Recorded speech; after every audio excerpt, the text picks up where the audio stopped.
Hi, this is Mark Wilbur from logicmason.com, and this is my video in which I recount my experiences at Hack Reactor, an intense school in San Francisco for web development.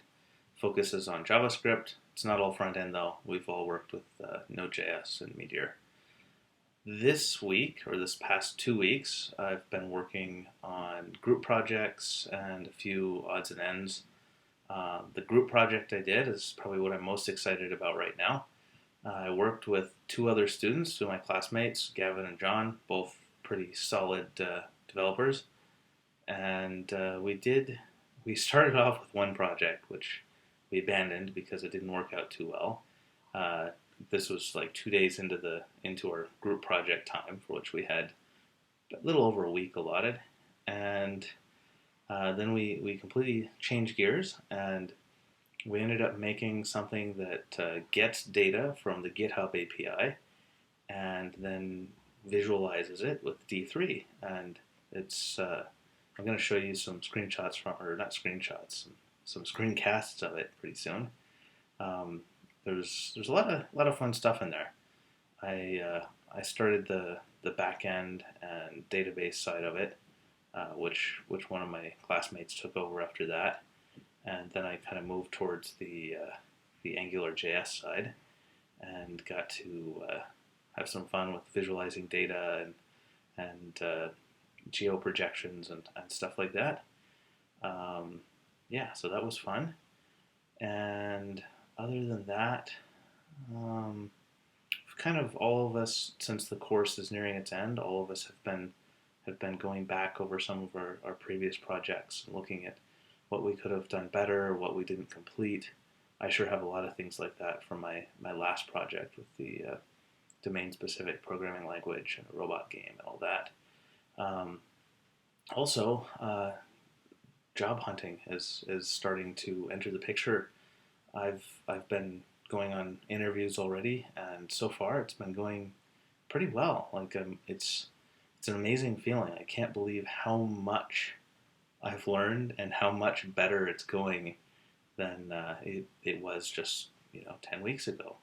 Then I was a very junior entry level developer, and now I feel pretty competent with the full stack, and I have some domain expertise in JavaScript. And to be honest, a lot of the interview questions I've been getting have been pretty easy, and that's a great feeling. So that's probably the next few weeks. I'm going to be spending a lot of time looking around and kind of trying to decide what kind of place I want to be working. I am interested in doing something entrepreneurial in the future. Most of my adult life, I've been doing that kind of thing already. I used to run an English teaching business in Taiwan. When I was in college, I ran a house painting business. So, I definitely have that in me, but I'm now no longer looking for a startup as my first full-time job as a pure 100% developer guy. I'm not ruling anyone out, but I'm beginning to see advantages in larger places, or even mid-sized startups that are well run, or consultancy shops. I figure for the next 2-3 years, I want to work with people who know more than I do, and take the extreme intensity that I've experienced at Hack Reactor and carry some of that along with me, and continue picking up a lot of stuff, because there's a lot of stuff out there to learn, and to be honest, I think that's kind of how this industry works, and it's also what drew me to it. I loved running my English teaching business in Taiwan. I loved seeing the long-term effects on the children I was teaching, seeing someone going from knowing nothing about English to being able to read actual books was a great feeling in the long term. But on a day-to-day basis, sometimes I wasn't really doing anything new. I was repeating the same things that I had learned again and again and again. And I'm not saying like I just learned about the material in a curriculum or about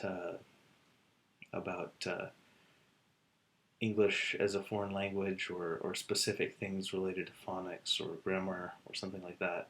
There were more things to learn. Obviously, once you have that, you can learn about how to interact with the children and how to motivate them, and then about designing curriculums. But it's a pretty bounded scope of stuff to be doing, and there aren't as many innovations in that kind of work as one would hope, or as I would hope. But if you're a tech guy, it's just there's a new framework every month, and I'm looking forward to it. So right, I think it's time to show off the group project we did. As you can see, this app starts off asking, where does great open source live? The way you use it is you type in the name of an author and then the repository. So for example, you could type in Mike Bostock's handle and the repository D3. Then you'll find out where contributions to D3 were made. This data is being pulled from GitHub, and then we're using some things with D3's geolocate to map the latitude and longitude we get from the GitHub data and show the activity on a map. So as you can see, D3 has been built mostly by people working out of San Francisco and London, but there are a few other places. Antarctica is just where we put data that doesn't have valid latitude and longitude. We could have left it off the map or put it somewhere else. This may change, but that's the basic idea of how it works. The other major thing in our app is a people view, a person view. So this will get information on one specific person.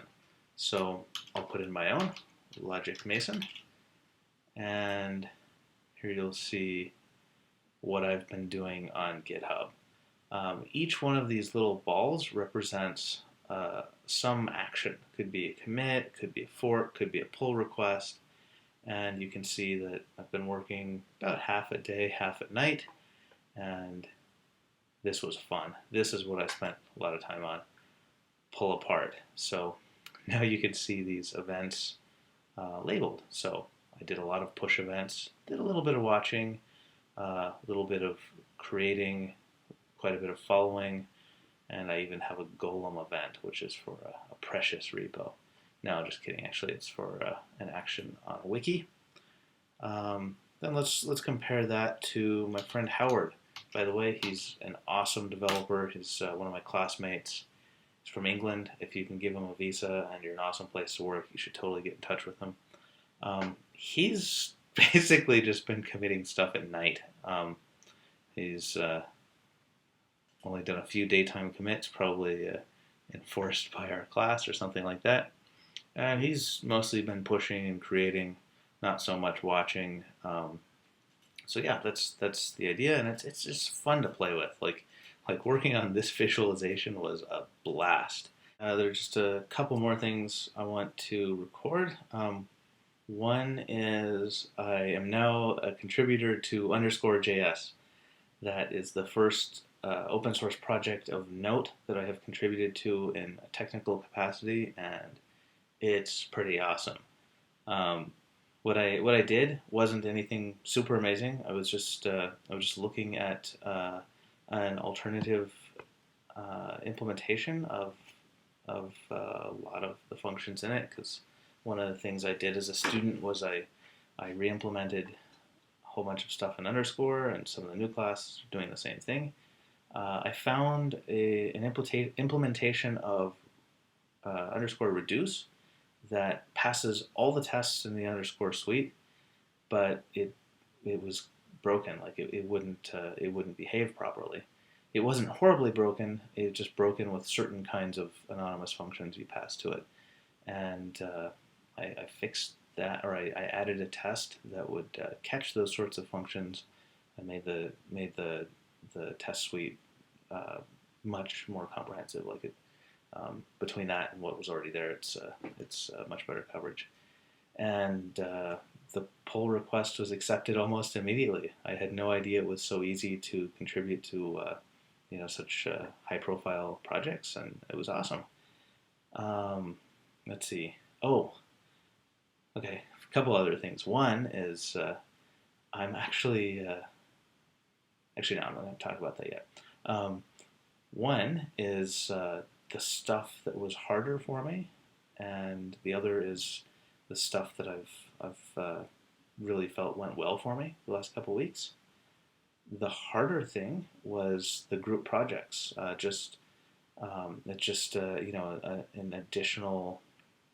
additional uh, part of the problem space is just handling the dynamics between the people in it.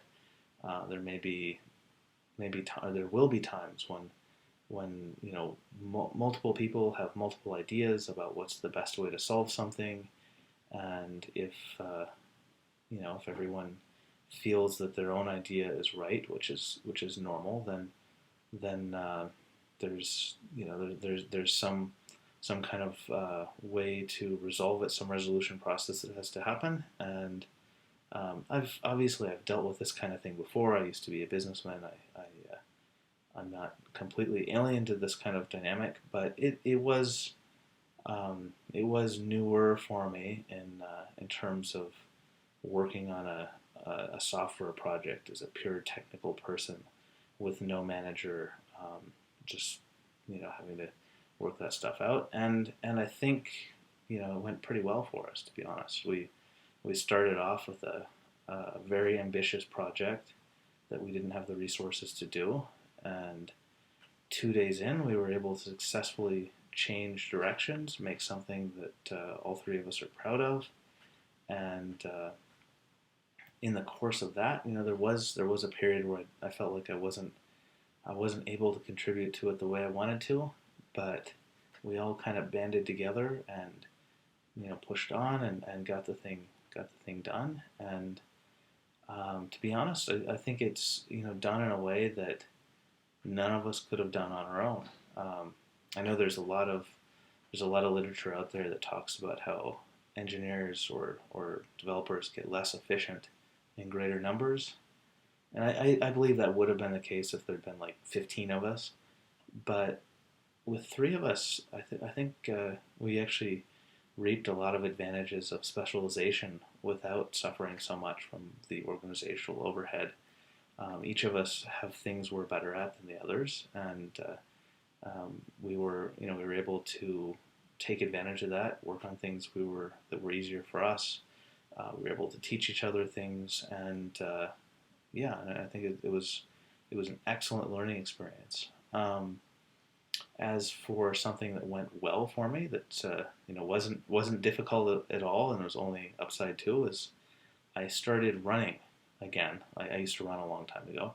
I started running the last couple of weeks, and I've been going every other day. We have a longer lunch, so I've just been going at lunch, and it's been great.